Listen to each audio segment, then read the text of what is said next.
Pinangako ni Tuta Soto nung eleksyon pag nanalo siya sa Senado, hindi niya kukunin ang sahod kasi ibibigay niya sa mahirap na estudyante. Nakita nila Sarbe ang layo ni BP Sara sa ibang candidates. Partida, tahimik pa si BP Sara. Ayun na nga, tahimik nga eh.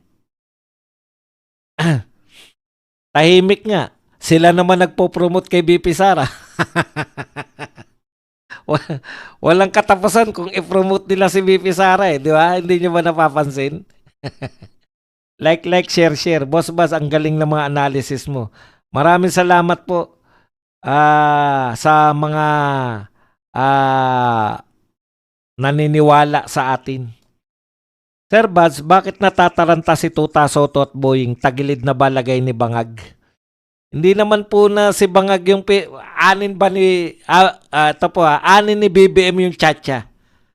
Hindi po para kay BBM yan, tsatsya na yan. Aanin pa ni BBM yan. Alam na natin, tapos na si BBM hanggang 2028 na lang. More pindot likes.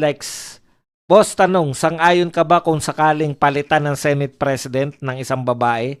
Clue, dating may hawak ng Committee on Foreign Relations na inilipat kay Eric Sylvester. Nag-aantabay po tayo. Sang-ayon po kung palitan si si Tito Soto bilang Senate President. Period. Kahit sino po ipalit. Period. Kasi ito, alam na natin yung patutunguhan eh. Dinidiskartehan na ni Tito Soto para ipasok yung tsatsya eh. Gagastos po tayo ng malaki dyan. Madadivert po. Marami pong tatamaan sa tsatsya eh. Yan na po pag-uusapan ngayon. Kung tutol ka ba, payag ka ba sa tsatsya o hindi? Tignan nyo po yung media natin. Dyan nila dadalin. Ibalik po natin. Wala kaming pakialam sa tsatsya. Hanapin ninyo yung mga magnanakaw sa flood control. Balik natin sa kanila yung flood control.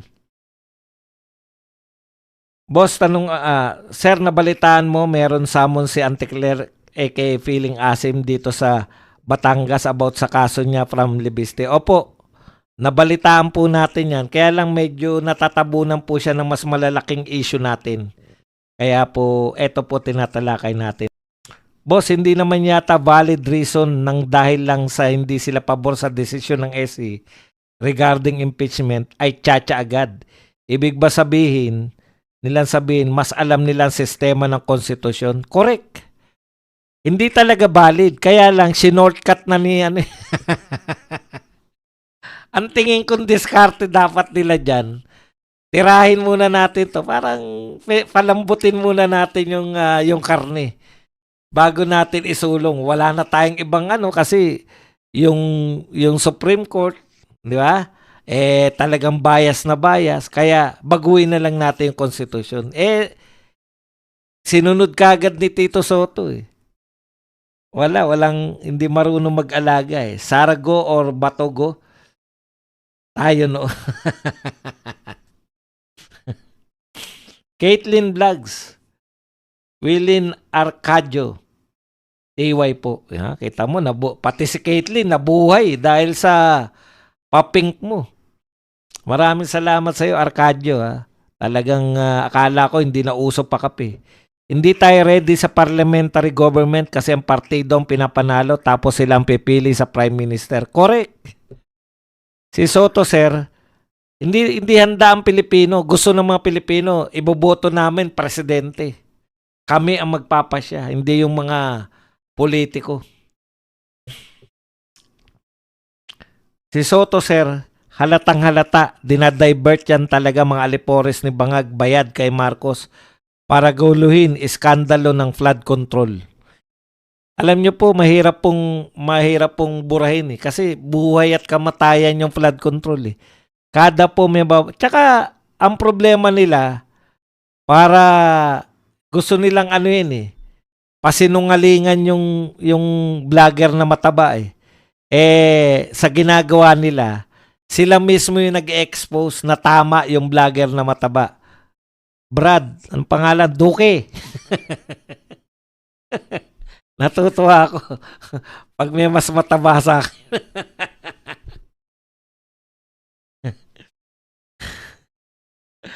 Franz Castro inutusan ng korte na ibasura ang kanyang kaso. Ibasura ang gawa-gawang kaso sa Talaing 13. Ngayon na. Natawa nga ako, kaya lang sabi ko, out of topic. Siguro bukas natin yan kung walang mas malaki. Badongers, ba't nikakapi ka ngayon? Si Commander naman bang nika RH ngayon? Alam nyo, lumang joke ko na yun eh. Kita nyo yung tagpo, 10 Red Doors pa. Kaya ko pa nun eh. Talagang magdamagan kami kung uminom nung araw eh. Kaya lumang joke na yan. Eh, nakita ko lang, maganda pa to, applicable pa to. Chacha ang gusto nila, mga tango kasi sila. Tanga na, gago pa. Johnny Tango. Johnny Tango. Si Rick Radam pa yan. Panahon pa ni Rick Radam yan. DCRH ah.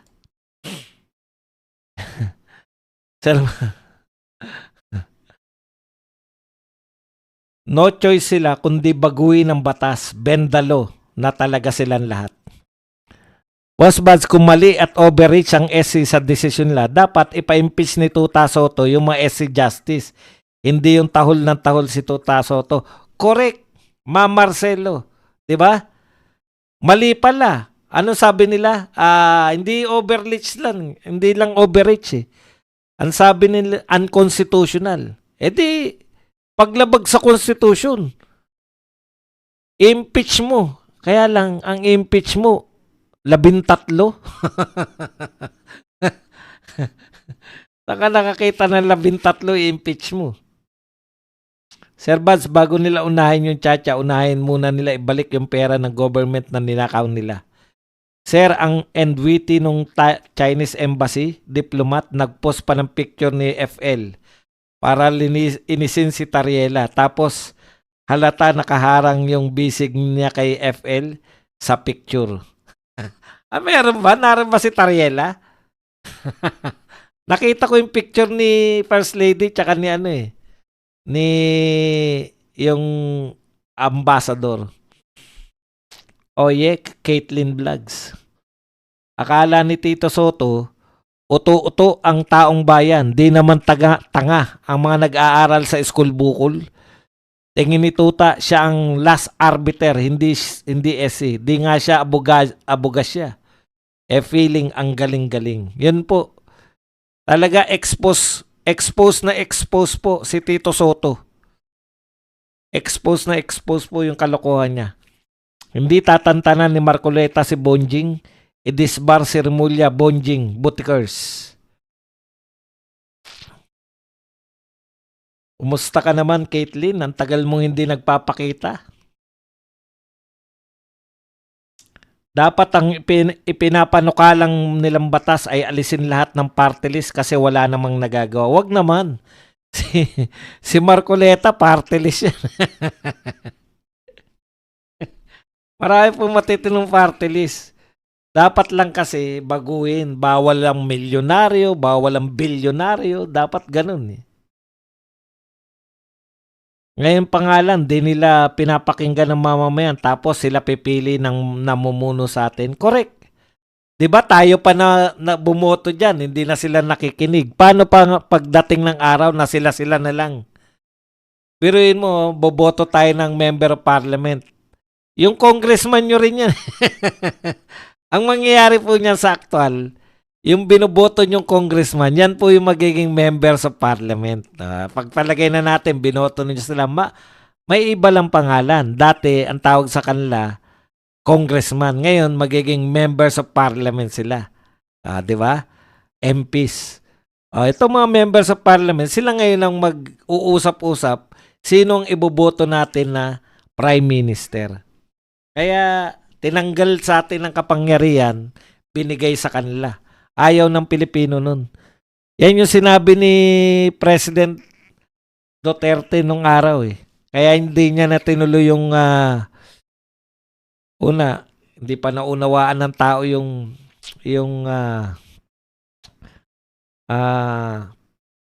ano na nga yun? Nakaligtaan ko pa. Boss, please enlighten me. Ang boss ba ng ombudsman presidente? If naging presidente si Sara sa 2020 tapos ombudsman si Remulla, so magkalaban yung dalawa? Yung ombudsman ay independent from the office of the vice president, from the office of the president. May mga independent body na tinatag, hindi po sila under ng presidente. Independent constitutional body sila, no? Constitutional commissions, katulad ng COMELEC, hindi siya pwede maging under ng presidente. Lahat po ng mga ahensya under po yan ng presidente, pero pera sa mga sumusunod. Commission on Audit, Commission on Election. Kasi pag under ng presidente yung Commission on Audit, ano mangyayari? Kasama po yung ombudsman. Diyan po sa, hindi po sila under ng Supreme Court, hindi po sila under ng any branch of government. Yung 3 major branch, hindi sila under ng Senate, ng Congress, hindi sila under ng presidente. Independent supposedly sila.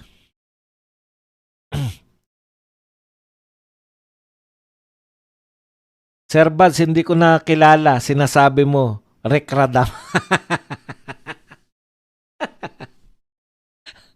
Si Rick Radam po, yan po yung mga kasabayan nila. Ray Sky Langit. Si Ray Langit siguro, nabutan nyo pa. Ray Langit. Saka yung unang 2x2, hindi po yan sila Katonying. Ang original niya si Ray Langit tsaka si Kaloy Castro.